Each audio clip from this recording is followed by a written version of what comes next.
Deus o abençoe. Hoje estaremos falando sobre anticristos. A palavra de Deus em 1 João, capítulo 2, versículo 22, diz que o anticristo é todo aquele que nega que Jesus é o Messias, ou seja, o Cristo. Isso é muito interessante porque os judeus não tiveram nenhum problema em saber que haveria um Messias para aparecer. Na verdade, eles estavam esperando em parte que o Messias surgisse em cena. Vemos quando Herodes questiona os fariseus sobre onde e quando o Messias nasceria.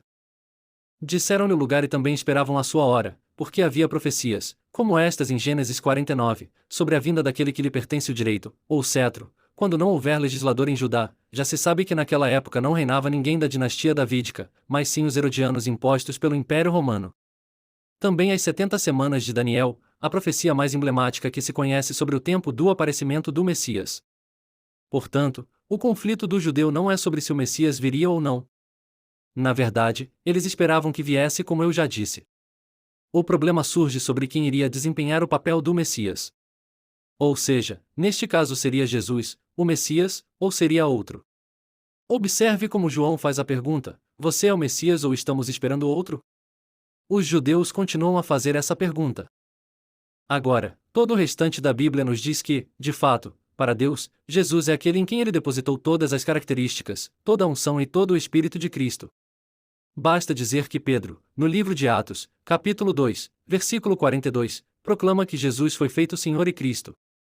O grande insight de Paulo foi entender que Jesus era o Messias, a quem ele perseguia quando estava atrás da igreja. O Senhor apareceu a ele e disse: Por que você está me perseguindo?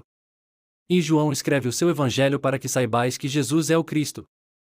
Isso nos lembra um pouco do que o Pentateuco, quando está quase terminando, aponta que foi escrito para que Israel soubesse que Jeová é o seu Deus.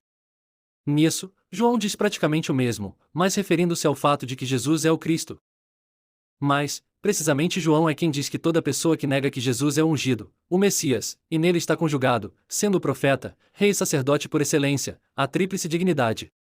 Indica quem nega isso, é o anticristo. Além disso, mencione outra nuance: Jesus veio em carne, o Messias foi encarnado. Portanto, todo aquele que nega a encarnação do Messias em Jesus diz que ele não é de Deus. Este é um sinal de um espírito de erro em manifestação.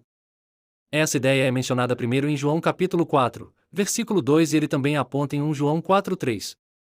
Quem não confessa que Cristo veio em carne, então tem um espírito de erro, não é de Deus, e ninguém que confessa e reconhece que Jesus é o Messias vindo em carne é de Deus. Deus o abençoe.